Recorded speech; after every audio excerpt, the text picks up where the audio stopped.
show. So glad you could join me on this Monday. What is it, the 25th? Where the hell has the year gone? Anyway, my name's Tom Coffey. We're at Coffee and Nuance on all the things. We're live, Rumble, X, and YouTube. And just a reminder, over on Rumble, we're trying to build up the number of followers. That's right, we got 319. Oh my God, this is unstoppable. What an unstoppable channel. 319 followers. Let's get to 420 for the meme. But today I want to talk about something that might be very, very helpful this Thanksgiving if you're with your family. And that's this idea of intellectual evasion. And that's the idea I want to talk about today. So let's get into it. Let's get into it.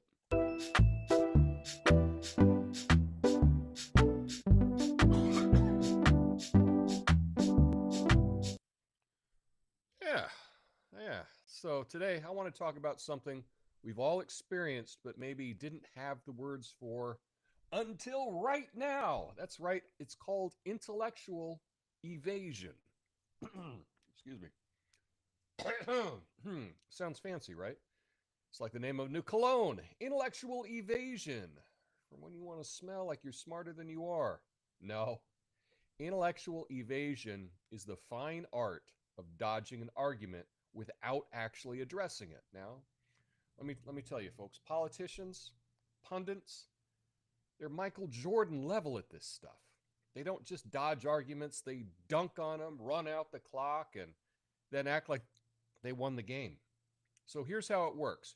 You ask a politician, hey, what's your plan on to fix healthcare? And they respond with, well, the real problem is how the other side wants to turn hospitals into Chick-fil-A drive-thrus.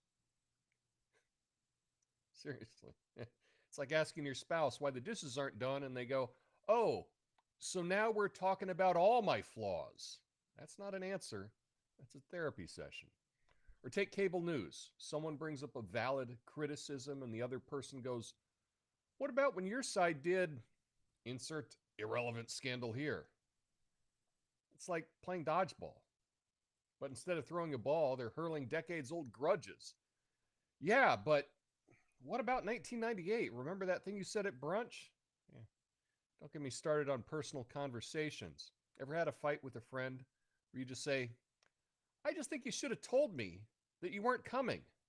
And they reply, why do you always make me feel bad about myself? Congratulations. You're not having a conversation. You're starring in a one-man Broadway play, Gaslight the Musical. But here's the thing.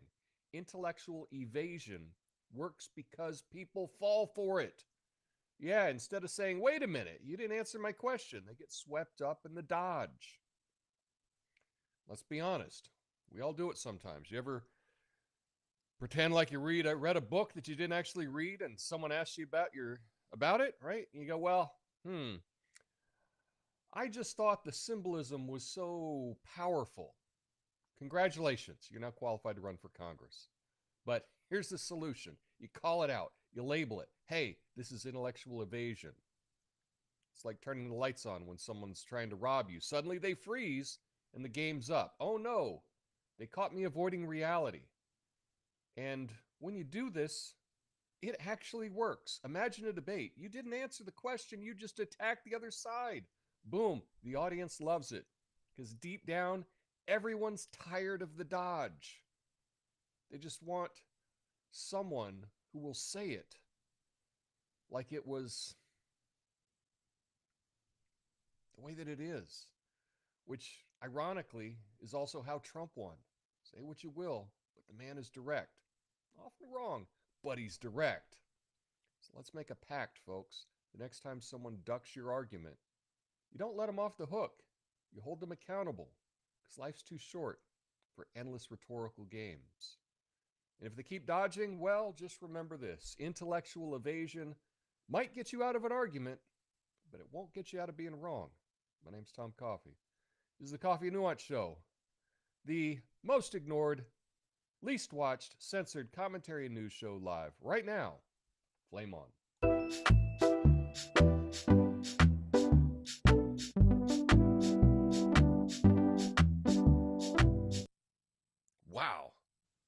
Nobody's watching this crap.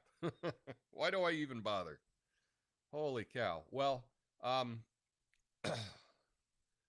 this is the idea I want to talk about, especially because it's Thanksgiving. You might be around a number of people.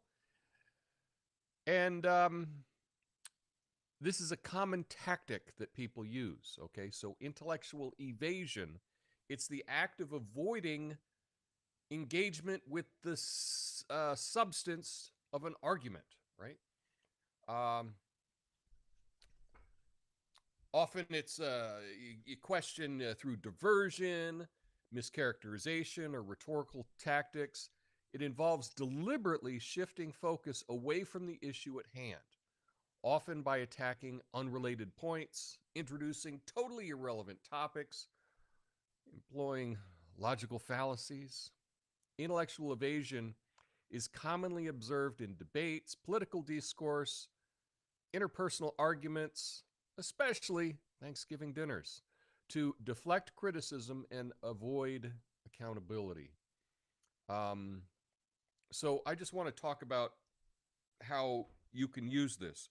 You see this all the time. Someone makes a good point on a chat show, on a political talk show, on a Sunday morning show. Someone makes a point, and then the other person doesn't even engage with what they're saying and instead introduces something else, dodges it. We see this all the time. Well, that's why I believe we should call this intellectual evasion. And let me make the case why I think this is a good term for this. Number one, if you say someone is using an intellectual evasion, in a way you're complimenting them. Intellectual. Oh, you're saying, hey, this other person is smart. Well, they don't want to react negatively to being called smart, right? This is a little trick. But if someone calls you intellectual, hey, that's pretty cool. I'll take it. So, with the compliment of calling the intellectual evasion, they might not react as negatively as you would if you just said, you're totally avoiding the point. Right?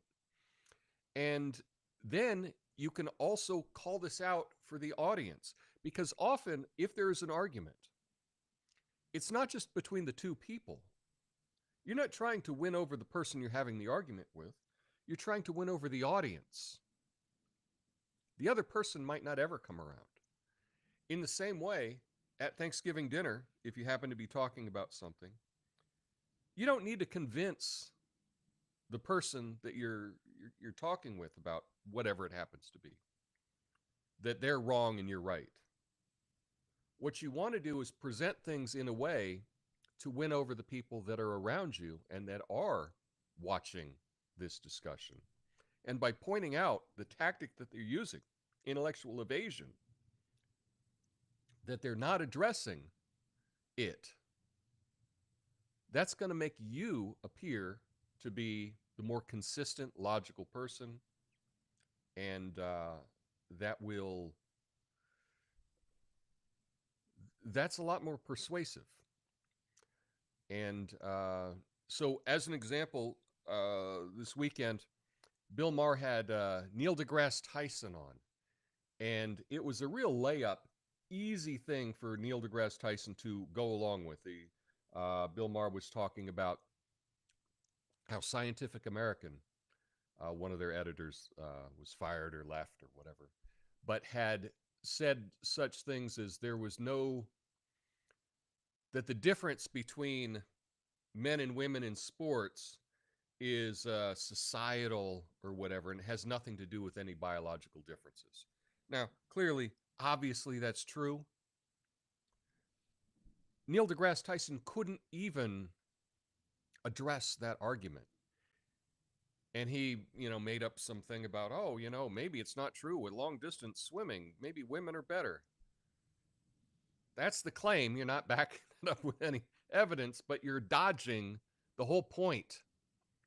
The whole point is that you can't just say that the differences between men's sports and women's sports is the men's sports is better funded. That's why men are better at sports. That's insane. That is a ridiculous thing. But Neil deGrasse Tyson just dodged it. Now, I think it would have been more effective for Bill Maher to call out. He did call out Neil deGrasse Tyson, but it would have been more effective if he called it out by saying, Neil, this is intellectual evasion. You're a smart guy, but you're not addressing the point that I'm making. That would have told the entire audience, would have alerted everyone that might have fallen for Neil deGrasse Tyson's bullshit, because that's what he does all the time. But you would be the one that is bringing some understanding to the situation. And so I think that that would have been a better way to address the real-time show. And this is also something that you can keep in mind at Thanksgiving dinner this week.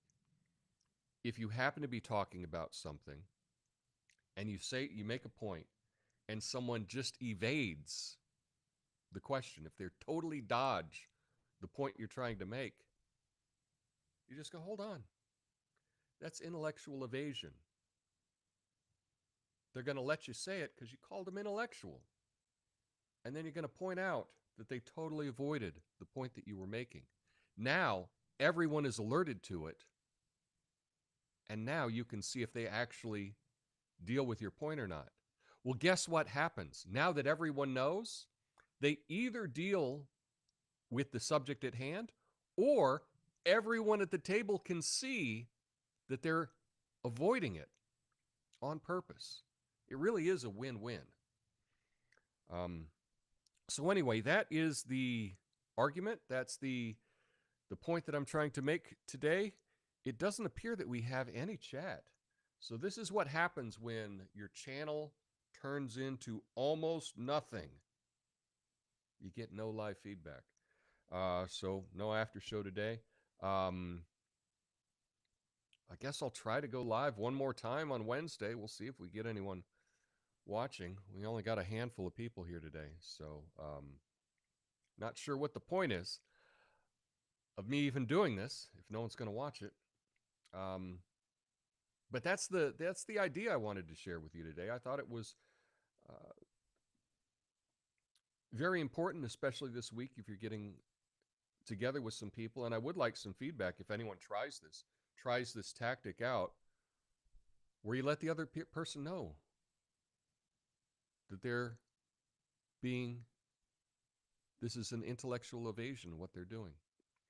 And if you do, let me know. But probably this idea will go nowhere because no one in the world will hear it, right? Anyway, I hope you all are having an awesome day. That's all I have.